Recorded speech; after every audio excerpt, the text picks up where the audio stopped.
Hello, everyone. Welcome to the Newsbrowse News broadcast.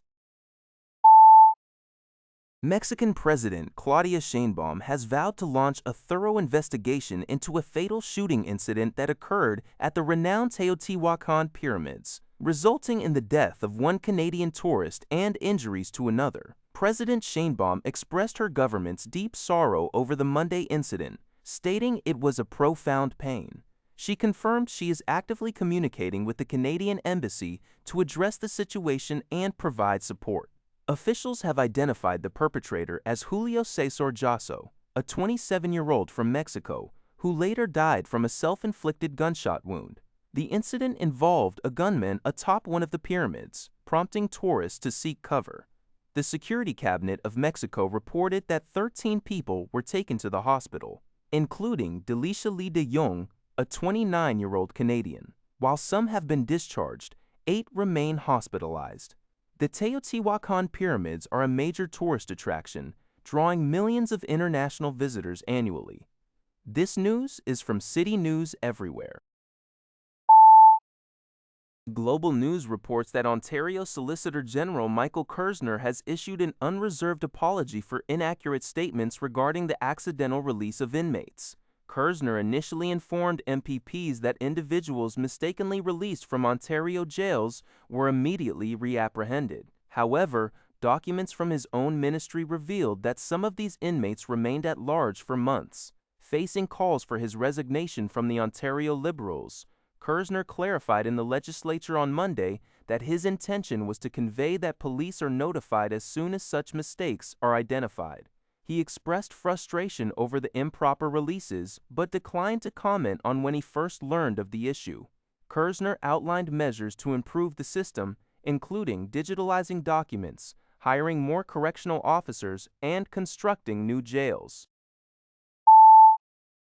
Newswire.ca reports that the Canadian housing market is undergoing a significant rebalance, with vacancy rates climbing and rent growth reaching a 4-year low in Q1 2026.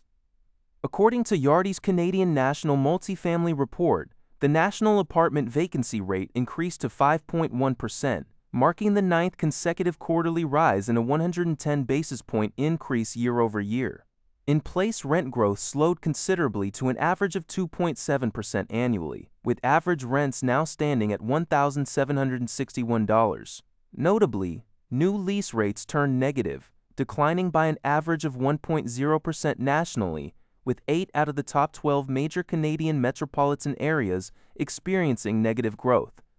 Increased supply is a key factor, with housing completions up 22.3% to 171,000 units in the 12 months ending November 2025.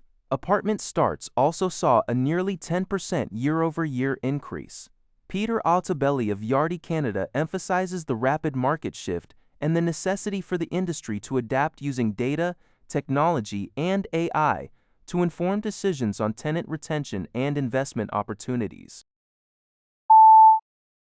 CTV News reports on a significant development in cancer research, as mRNA vaccines are currently showing considerable promise as a potential new treatment for pancreatic cancer. Dr. Isaac Bogosh, an expert, discussed these encouraging findings, emphasizing the positive outlook these developments could bring for patients battling this challenging disease.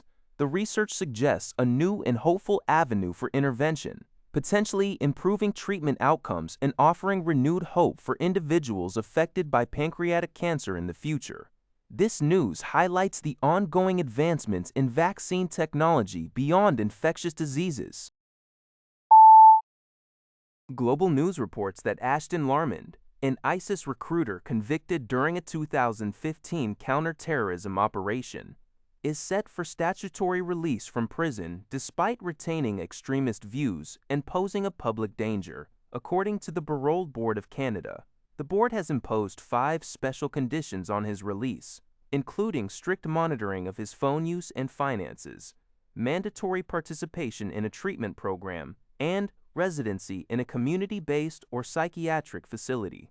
The decision highlights Larman's continued comfort with instrumental violence, citing a recent incident where he broke an inmate's nose. This release comes as Canada faces a renewed ISIS recruitment push, particularly among youths, leading to increased arrests by the RCMP. The Canadian Security Intelligence Service remains concerned about ISIS's ability to inspire attacks in Canada and Western countries.